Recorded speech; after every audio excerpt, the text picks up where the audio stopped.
In the near future, the sea level rises due to rapid climate change, making Earth completely uninhabitable. Humanity is forced to seek refuge in shelters built in outer space. With survival at stake, different space shelters begin to compete against one another. Among the shelters, shelter numbers 8, 12, and 13 declare themselves as the Adrian Republic, which then becomes a dominant force in the conflict. They attack Earth and other shelters. A military officer, Captain Yunjong, who is tasked with leading an assault against the Adrian Republic, is accompanied by a battalion of robots armed with cutting-edge weaponry. She wakes up on the ground and quickly starts the assault. Despite their strength, the mission turns out to be too risky and ultimately fails. But it's soon revealed that this battle wasn't real. It was a simulation run by an AI designed to look and think like Captain Yun.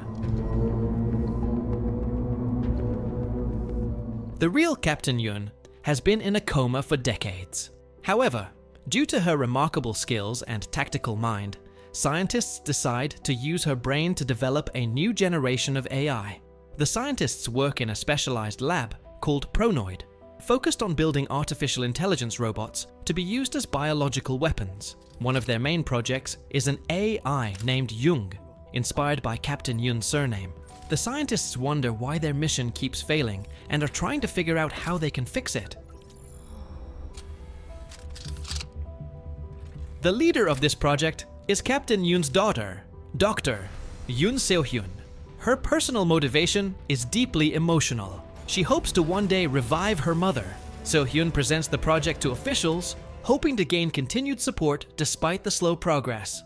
우리는 윤정희 씨의 마지막 작전을 바탕으로 복제된 뇌. But the officials are not happy with this because there is no result they have seen so far. They didn't win the war, and that is all they care about. 근데 왜 저기를 매번 시뮬레이션 하는데 탈출을 못하냐 말이야. Seo-hyun confidently reassures that Captain Yoon Jung-yi will succeed in her original mission. The officials reluctantly agree.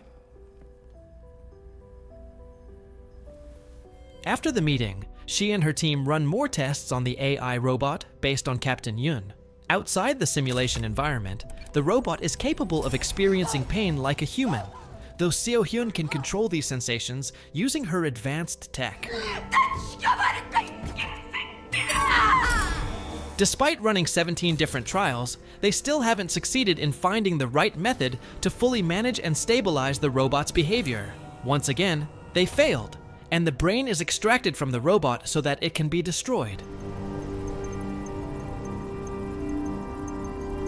One day, a team member named Jae-kyung shared that he had admired Captain Yun ever since he was a child. In response, Seo-hyun opened up about a painful part of her past. She revealed that her mother had once worked as a mercenary, not by choice, but out of necessity. She needed the money to cover Seo-hyun's medical treatment for a lung tumor. 엄마가 나 때문에 죽을지도 모른다고 생각하고. On the day Seo-hyun had surgery, her mother was also deployed on what would become her final mission. She never returned. Seo-hyun has always carried guilt over this, believing that if she hadn't been sick, her mother might still be alive. She even began to wonder if her mother had secretly resented her for it. 나에 대한 원망 같은 건 없었을까? After hearing this, Jae-kyung encouraged Seo-hyun to speak with his mother through the AI simulation, if she needed closure. 그래. 그래도 되겠네요. After this, Seo-hyun went for a full medical evaluation. It is the 8th ethics test. She is asked a series of questions to evaluate her emotional attachments. Later, she takes a physical test. The results were grim. The doctor informed her that the tumor had come back and was now spreading rapidly.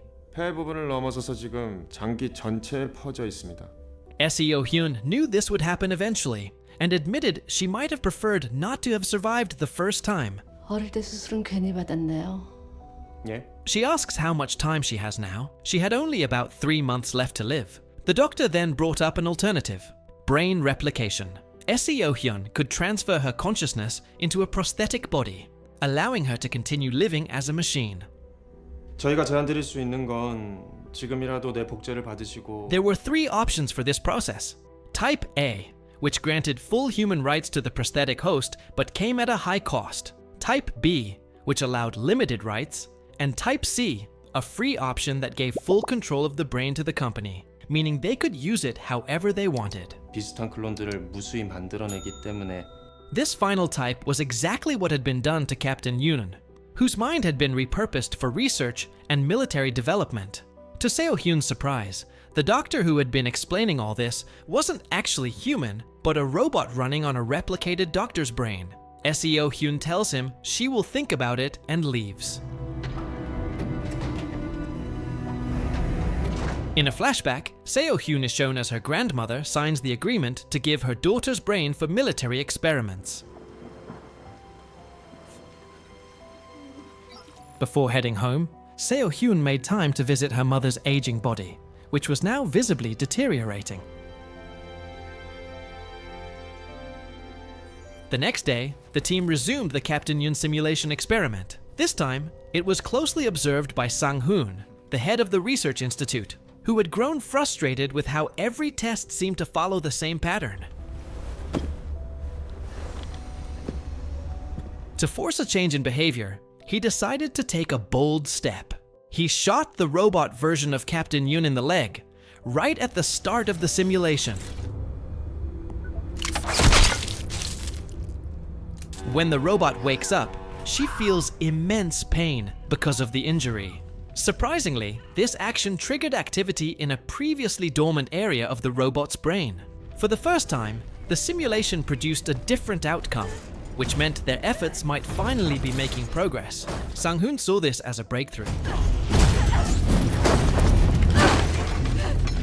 Encouraged by this result, Sang-hoon, Seo-hyun, and the rest of the team went to Chrono headquarters to inform their superiors. However, the company's top leader wasn't available that day, so they had to present their findings to Lee Se-yeon, the head of product development. 안녕하세요, 김상훈 소장님. Sang-hoon is not happy about this, and he clearly expressed his disapproval.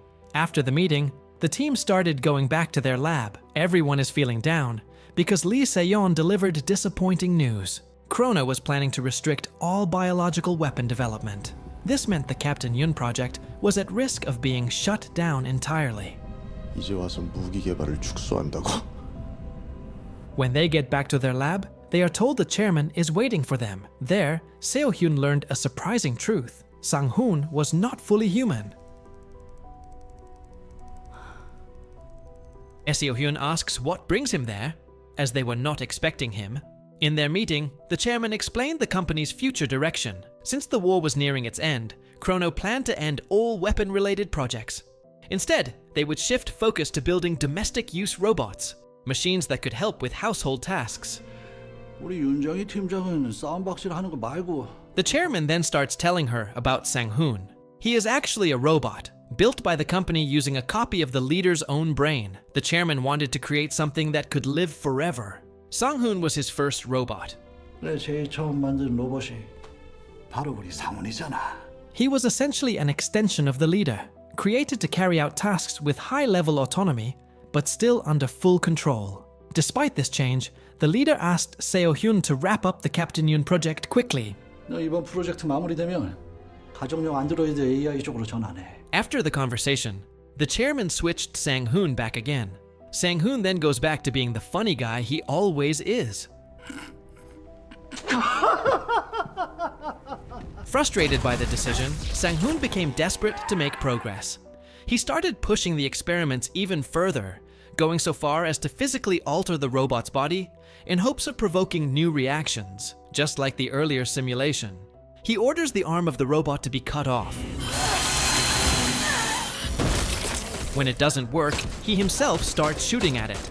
But this time, Seo-hyun was furious. Even if it was just a robot, it still carried her mother's brain patterns and could experience pain. Seeing it suffer was unbearable for her. This results in an argument to the point of Sang-hoon pointing a gun at her. Before Sang-hoon could take things any further, an officer interrupted, informing him that the chairman had requested an immediate meeting. While reviewing the development records for the AI project, Seo-hyun noticed something suspicious. She discovered that Jae-kyung had been transferring data related to the Captain Yun robot. She went to confront Jae-kyung. When she got there, she was stunned to discover that the data was being used to turn the robot into an intimate companion. Outraged by this disrespectful use of her mother's identity, she immediately confronted Jae-kyung.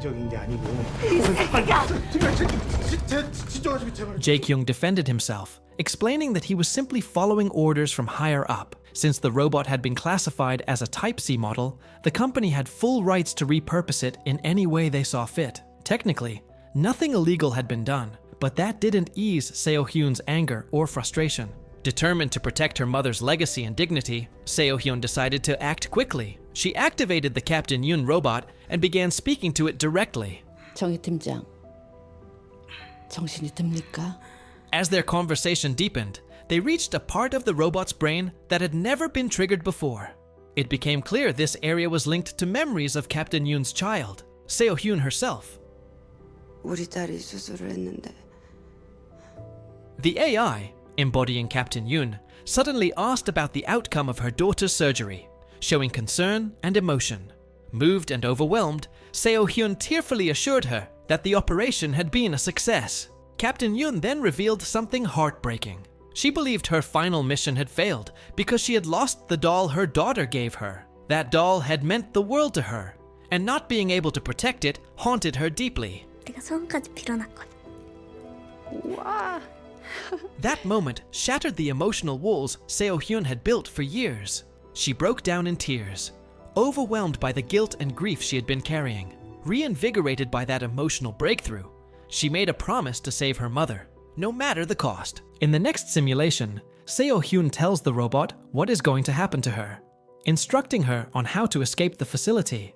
Her ultimate goal was to get her out of the lab so she could experience life on her own terms, free from being a test subject. 사람들은 당신을 내려놓지. After this, the simulation begins. The outcome was the same. The robot died. Sang-hoon, frustrated by the same results, leaves the room. But he feels like he missed something and goes back to check the footage again. There he noticed the shot that supposedly killed the robot didn't actually hit it. 자세히 봐봐. Alarmed, he alerted the authorities and ordered them to surround the lab and arrest both Seo-hyun and the AI version of her mother. But Seo-hyun had prepared for this. She deleted her mother's memories from the main server. As the lab's robotic guards moved in, Captain Yoon's robot fought them off with precision.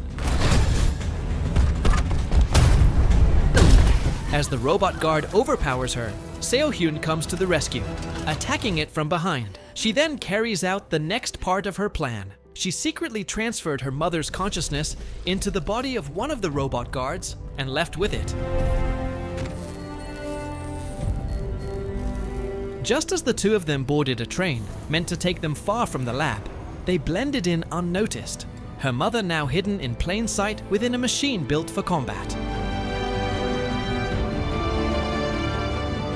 As Seo-hyun is telling her mother to run away, they are suddenly confronted by Sang-hoon.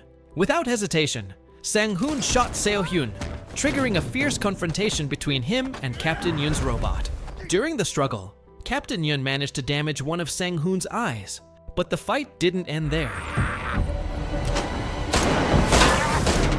The battle dragged on, intense and chaotic. Other guard robots joined in, attacking Captain Yoon.